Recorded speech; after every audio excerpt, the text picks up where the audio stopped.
Assalamualaikum warahmatullahi wabarakatuh. Perkenalkan, nama saya Indri Nurul Fadilah. Saya dari Prodi Manajemen Pendidikan Islam.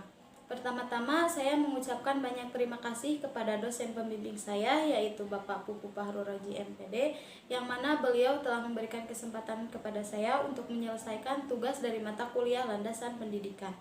Pada kesempatan kali ini, saya akan membahas tentang landasan historis pendidikan.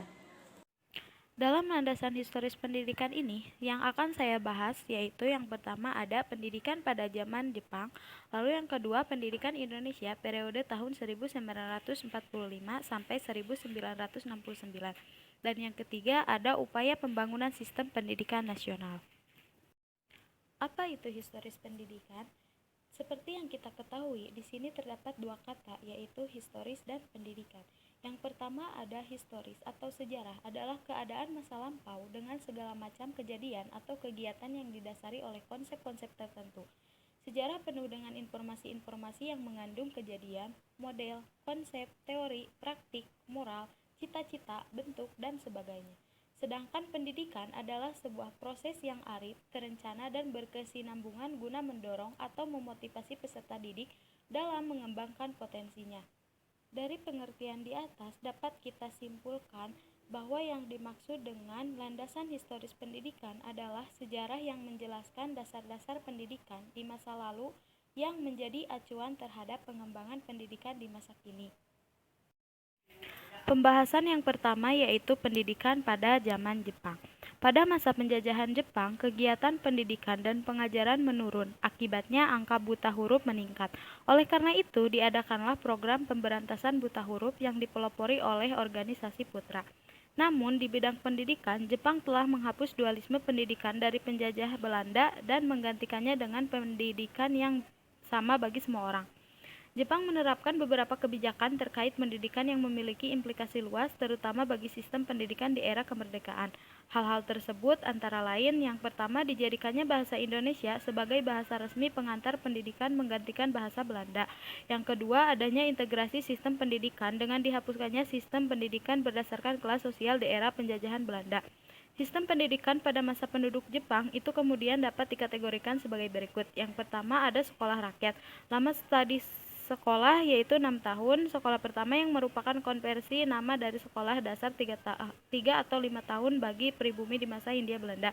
Yang kedua, pendidikan kelanjutan terdiri dari Soto Chukago, sekolah menengah pertama dengan lama studi 3 tahun, dan Kato Chukago, sekolah menengah tinggi juga dengan lama studi 3 tahun. Sekolah guru terdiri dari sekolah guru 2 tahun, sekolah guru 3 tahun, dan sekolah guru lama pendidikannya 6 tahun. Lalu pembahasan yang kedua yaitu pendidikan Indonesia periode tahun 1945 sampai dengan tahun 1969. Setelah gangguan-gangguan itu mereda, pembangunan untuk mengisi kemerdekaan mulai digerakkan. Pembangunan dilaksanakan serentak di berbagai bidang, baik spiritual maupun material. Setelah diadakan konsolidasi yang intensif, sistem pendidikan Indonesia terdiri atas pendidikan rendah, pendidikan menengah, dan pendidikan tinggi.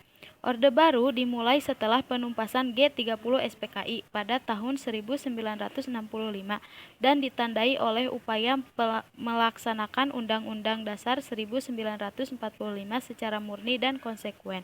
Haluan penyelenggaraan pendidikan dikoreksi dari penyimpangan-penyimpangan yang dilakukan oleh Orde Lama, yaitu dengan menetapkan pendidikan agama menjadi mata pelajaran dari sekolah dasar sampai dengan perguruan tinggi.